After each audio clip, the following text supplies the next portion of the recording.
I'm standing in front of Frank Brangwyn's painting, A Heavy Gun in Action. It reminds me of the museum as it was 100 years ago, incomplete, a lot of the building still to be done, and in the immediate aftermath of the First World War, in which so many families in Wales had lost a son or a father or another relative. Only a year before 1920 and 1919, there'd been terrible race riots in Cardiff in which lives were lost as well.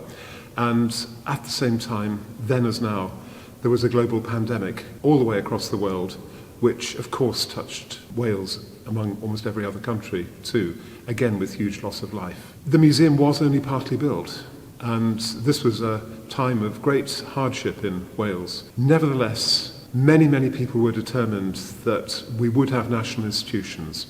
And 100 years on, we have the National Museum, the National Library, and of course now the Senedd as well, all symbols of nationhood for Wales. These are very hard times. They're times when we feel fear and uncertainty.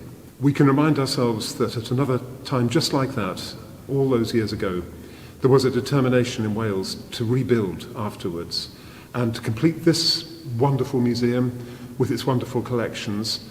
And we need to remember now that if that determination had not been there, then so many of the wonderful things that the museum has done over these last 10 decades would never have happened.